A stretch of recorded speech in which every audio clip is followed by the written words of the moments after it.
আপনি যদি পশ্চিমবঙ্গ রাজ্যের স্থায়ী বাসিন্দা হন এবং প্রতি মাসে 1500 টাকা করে পেতে চান, তাহলে আপনার জন্য রয়েছে পশ্চিমবঙ্গ সরকারের এক যুবশ্রী প্রকল্প। বন্ধুরা, সাল 2024 যুবশ্রী প্রকল্প অর্থাৎ বেকার ভাতার জন্য অনলাইন রেজিস্ট্রেশন প্রসেস অলরেডি শুরু হয়ে গেছে। রেজিস্ট্রেশন করার পর তোমাদের কি কি করতে হবে তার পুরো ডিটেলস আমি আজকের এই ভিডিওতে তোমাদের দেখিয়ে দিয়েছি। সো বন্ধুরা, কিছুদিন আগে এই পোর্টালে যুবশ্রী প্রকল্পের ওয়েটিং লিস্ট পাবলিশ হয়েছে, এটা তোমরা সবাই জানো। তো যারা তোমরা মোবাইলে মেসেজ পাওনি, এটার মোবাইল নম্বর চেঞ্জ কিংবা প্রোফাইল আপডেট করে না রাখার কারণে, তারা এই পোর্টাল থেকে ওয়েটিং লিস্টে তোমাদের নাম আছে কিনা দেখে নেবে এবং এই পোর্টালে পরবর্তী আপডেটগুলো পাওয়ার জন্য তোমরা এই প্রোফাইলটিকে আপডেট করিয়ে নেবে। কিন্তু এখন যাদের ওয়েটিং লিস্টে নাম আছে কিন্তু মোবাইলে মেসেজ পাওনি, তারা অবশ্যই অ্যানেক্সার 1 এবং অ্যানেক্সার 2 এটা অনলাইনে ফিল আপ করে এর সঙ্গে ব্যাংক ডিটেলস এবং সমস্ত ডকুমেন্টস যেগুলো দিয়ে তোমরা অনলাইনে ফর্ম ফিল আপ করেছিলে সেগুলো নিয়ে তোমরা এমপ্লয়মেন্ট এক্সচেঞ্জ অফিসে যোগাযোগ করে নেবে। এখন তোমরা এই যুবশ্রী পোর্টালে নাম নথিভুক্ত করার জন্য কিভাবে অনলাইন রেজিস্ট্রেশন করবে তা আমরা দেখে নেব। বন্ধুরা, আমি এনএস, তোমরা দেখছো NS digital island YouTube channel. তো এটা করার জন্য তোমরা গুগলের সার্চ বারে চলে আসবে, এখানে যুবশ্রী লিখে সার্চ করবে। এখানে ফার্স্ট যে লিঙ্কটি আসবে employmentbank.gov.in, তোমরা এটার উপর ক্লিক করবে। তো আমি তোমাদের সুবিধার জন্য এটা লিঙ্ক ডেসক্রিপশনে দিয়ে দেবো, তোমরা সেখানে ক্লিক করে সরাসরি এই ওয়েবসাইটে পৌঁছে যেতে পারবে। তো এখানে চলে আসার পর এখানে যারা তোমরা প্রোফাইলটা আপডেট করতে চাও তারা লগ ইন অপশনের উপর ক্লিক করে প্রোফাইলটা আপডেট করিয়ে নেবে। আর যারা এখানে নতুন রেজিস্ট্রেশন করতে চাও তো তারা এখানে নিউ এনরোলমেন্ট জব সিকার এটা দেখতে পাচ্ছ, এটার উপর ক্লিক করবে। ক্লিক করার পর টার্ম এন্ড কন্ডিশনের পেজটি তোমাদের সামনে ওপেন হয়ে যাবে। তোমরা এখান থেকে টার্ম এন্ড কন্ডিশনটা ভালো করে পড়ে নেবে, তারপর এখানে একটা টিক মার্ক লাগিয়ে দেবে। এরপর এখানে অ্যাকসেপ্ট এন্ড কন্টিনিউ এটার উপর ক্লিক করবে। তো এটার উপর ক্লিক করার পর তোমাদের রেজিস্ট্রেশনের পেজটি এখানে ওপেন হয়ে যাবে। তো বন্ধুরা, এখানে রেজিস্ট্রেশন পেজের প্রথমেই তোমরা এখানে পেয়ে যাবে ফলোইং ডকুমেন্টস এর অপশনটি। তো এখানে তোমাদের এই রেজিস্ট্রেশন করার জন্য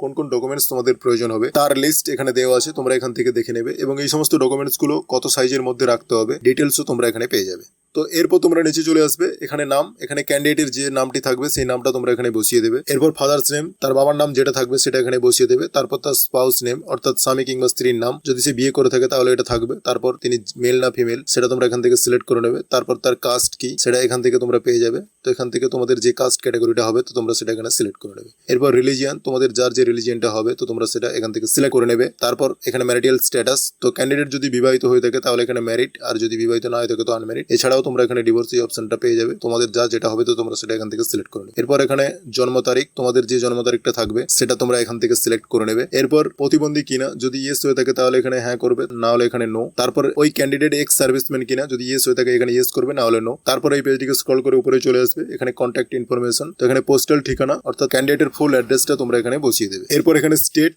তো স্টেটটা এখানে অটোমেটিক্যালি সিলেক্ট থাকবে, তো এখানে তোমাদের কিছু করার দরকার নেই। তারপর এখানে ডিস্ট্রিক্ট, তো এখানে তোমাদের যার যে ডিস্ট্রিক্টটা হবে সেটা তোমরা এই লিস্টে পেয়ে যাবে, এখান থেকে তোমরা সিলেক্ট করে নেবে। এরপর সাব ডিভিশন অর্থাৎ মহকুমা, তোমাদের যার যে মহকুমাটা হবে ওই ডিস্ট্রিক্টের আন্ডারে যে মহকুমাগুলো থাকবে সেগুলো এখানে শো হবে, তোমাদের যার যেটা হবে তোমরা এখান থেকে সেটা সিলেক্ট করে নেবে। তারপর এখানে ব্লকটা তোমরা সিলেক্ট করে নেবে। এরপর এখানে তোমাদের যে পিনকোডটা থাকবে সেই পিনকোডটা তোমরা এখানে বসিয়ে দেবে। এরপর এখানে এক্সচেঞ্জ অর্থাৎ এখানে তোমাদের এক্সচেঞ্জ অফিসটা সিলেক্ট করতে হবে, তোমাদের নিয়ারেস্ট যে এক্সচেঞ্জ অফিসটা থাকবে তো তোমরা সেটা এখান থেকে সিলেক্ট করে নেবে। তারপর এখানে ক্যান্ডিডেটের একটি রেজিস্টার্ড মোবাইল নাম্বার তোমরা এটা বসিয়ে দেবে এখানে। এরপর একটি ইমেল আইডি এটাও তোমরা এখানে বসিয়ে দেবে। তারপর ক্যান্ডিডেটের আধার নাম্বার এটা তোমরা এখানে বসিয়ে দেবে। এরপর বন্ধুরা, তোমরা পেজটিকে স্ক্রল করে নিচের দিকে চলে আসবে, এখানে তোমরা দেখতে পাবে এডুকেশনাল ডিটেলস, তোমাদের এডুকেশনাল ডিটেলস এখানে ভরতে হবে। তো এটা ফিল আপ করার জন্য প্রথমে তোমরা এখানে দেখতে পাবে এক্সাম পাস্ট, তোমরা এখানে কোন এক্সাম পাস্ট করেছো সেটা তোমরা এখান থেকে সিলেক্ট করে নেবে। এরপর কোন ইনস্টিটিউট থেকে তোমরা এটা করেছো সেটা তোমরা এখানে সিলেক্ট করে নেবে। তারপর কোন সালে এটা তোমরা পাস করেছো সেটা এখানে সিলেক্ট করে নেবে। তারপর তোমাদের কত পার্সেন্ট নাম্বার ছিল সেটা তোমরা এখানে সিলেক্ট করে নেবে। এরপর তোমাদের কাছে যদি আরো অন্য কোনো কোয়ালিফিকেশন থাকে তো তোমরা এখানে অ্যাড নিউর উপর ক্লিক করে সেটা তোমরা করে নিতে পারবে। তো এখানে অ্যাড নিউ এটার উপর ক্লিক করবে, ক্লিক করার পর তোমাদের সামনে আবার সেই ব্ল্যাঙ্ক বক্স গুলো ওপেন হয়ে যাবে। তো এখানে তোমরা নেক্সট কোন এক্সাম দিয়েছিলে সেটা তোমরা এখান থেকে সিলেক্ট করে নেবে। তারপর এখানে কোন বোর্ড থেকে দিয়েছিলে সেটা তোমরা এখান থেকে সিলেক্ট করে নেবে। এরপর কোন সালে তোমরা এটা করেছিলে এটা তোমরা এখান থেকে সিলেক্ট করে নেবে। তারপর তার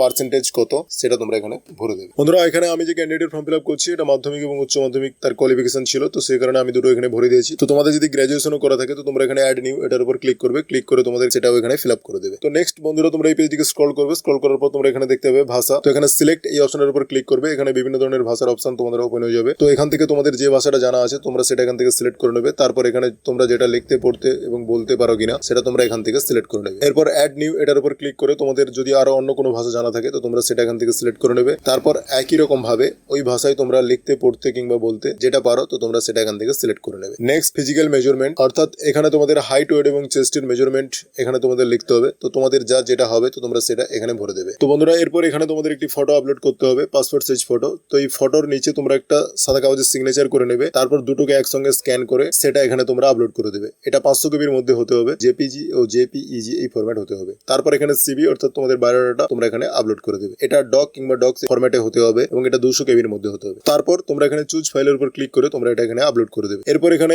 এক্সপিরিয়েন্স ডিটেলস অর্থাৎ তোমরা কোথাও যদি কোনো কিছু কাজ করে থাকো তো তাহলে তার সেই এক্সপিরিয়েন্স ডিটেলস তোমাদের এখানে ভরতে হবে। আর যদি এখানে না ভরে থাকো তাহলে তোমাদের এখানে কিছু ভরার দরকার নেই। এরপর অ্যাডিশনাল ইনফরমেশন, প্রথমে তোমাদের প্রুফ অফ রেসিডেন্স। তো এখান থেকে তোমরা ভোটার, আধার, প্যান সমস্ত ডকুমেন্টস পেয়ে যাবে। তো তোমাদের যার যেটা সুবিধা মতো তোমরা এখানে সেটা সিলেক্ট করে নেবে। তো তোমরা এখানে যেটা সিলেক্ট করবে তার আইডি নাম্বারটা তোমরা এখানে বসিয়ে দেবে। আমি এখানে আধার নাম্বারটা সিলেক্ট করেছি, তো সেই আধার কার্ডের নাম্বারটা আমি এখানে লিখে দেবো। এরপর এখানে উইলিং টু রিলোকেট অর্থাৎ ক্যান্ডিডেট ভারতের বাইরে থাকে নাকি ভারতের মধ্যে থাকে না স্টেটের মধ্যে থাকে। তো তোমাদের যার যেটা হবে তো তোমরা সেটা এখানে সিলেক্ট করে নেবে। আমি এখানে উইদিন কান্ট্রি সিলেক্ট করে নিলাম। এরপর এখানে ক্যান্ডিডেট বিপিএল ক্যাটাগরির কিনা, তো সেটা যদি হয়ে থাকে তো এখানে তোমরা ইয়েস করবে, না হলে এখানে নো করে দেবে। এরপর অ্যাডিশনাল ইনফরমেশন অর্থাৎ এখানে দেওয়া হয়নি যদি এমন আরো কিছু ডকুমেন্টস বা আরো কিছু এক্সপিরিয়েন্স তোমাদের থেকে থাকে তো সেটা তোমরা এখানে ভরে দিতে পারো। এরপর এখানে যে ক্যাপচাটা দেখতে পাচ্ছ সেই ক্যাপচাটা তোমরা এখানে ভালোভাবে ফিল আপ করে নেবে। তারপর এখানে দুটো টিক মার্ক লাগিয়ে দেবে। লাগিয়ে দেওয়ার পর এখানে সাবমিট এই অপশনটার উপর ক্লিক করবে। বন্ধুরা এটার উপর ক্লিক করার পর নেক্সট পেজটি তোমাদের সামনে ওপেন হয়ে যাবে। তো এখানে ক্যান্ডিডেটের যে ডিটেলস গুলো আমরা এখন ফিল আপ করলাম সেই ডিটেলস গুলো এখানে প্রথম উপরে শো হবে। তো তারপর তোমরা এই পেজ দিকে স্ক্রল করে নিচের দিকে চলে আসবে।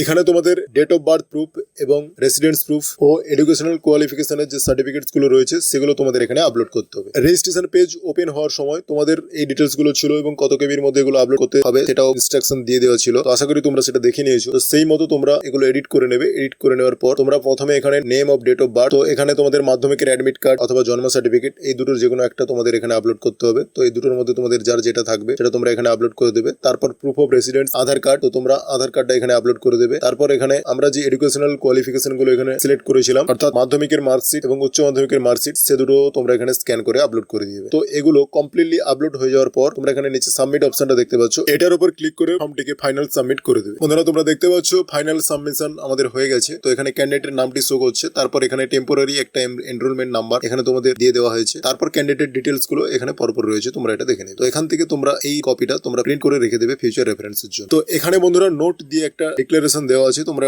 এটা দেখতে পাচ্ছ, you will receive the user name and password only after validation of your enrollment by employment exchange. অর্থাৎ এমপ্লয়মেন্ট এক্সচেঞ্জ অফিস থেকে এটা ভ্যালিডেট করে দেওয়ার পর তোমরা তোমাদের মোবাইল এবং ইমেলে যুবশ্রী প্রকল্পের ইউজার নেম এবং পাসওয়ার্ডটা পেয়ে যাবে। তো বন্ধুরা এই ফর্মটি ফাইনাল সাবমিশনের পর তোমাদের এই ফর্মের এই প্রিন্ট কপিটা যে যে ডকুমেন্টস গুলো দিয়ে তোমরা এই অ্যাপ্লিকেশনটা করেছো এই সমস্ত ডকুমেন্টস নিয়ে তোমরা তোমাদের নিয়ারেস্ট এক্সচেঞ্জ অফিসে ভিজিট করে ভেরিফিকেশন করিয়ে নেবে। সেখান থেকে ভেরিফিকেশন হয়ে যাওয়ার পর তোমাদের এটা ভ্যালিডেট করে দেওয়া হবে। তারপর তোমাদের মোবাইল এবং ইমেলে এমপ্লয়মেন্ট এক্সচেঞ্জের এটার আইডি এবং পাসওয়ার্ড পাঠিয়ে দেওয়া হবে। তো ফিউচার রেফারেন্সের জন্য তোমরা এটা রেখে দেবে এবং টাকা না পাওয়া পর্যন্ত 6 মাস অন্তর এটাকে আপডেট করার জন্য অ্যানেক্সার 1 ফিল আপ করে অনলাইনে সাবমিট করে রাখো। তো বাস এরপর তোমাদের আর কিছুই করতে হবে না। বন্ধুরা আজকের ভিডিওর মাধ্যমে এতটুকুই দেখানোর ছিল। যদি ভিডিওটি ভালো লাগে অবশ্যই লাইক এবং সাবস্ক্রাইব করে দিও এবং অন্যান্য বন্ধুদের যাতে হেল্প হয় সেজন্য ভিডিওটিকে অবশ্যই শেয়ার করে দিও। ভিডিওটি পুরোটা দেখার জন্য অসংখ্য ধন্যবাদ। তো চলো বন্ধুরা দেখা হচ্ছে নেক্সট ভিডিওতে।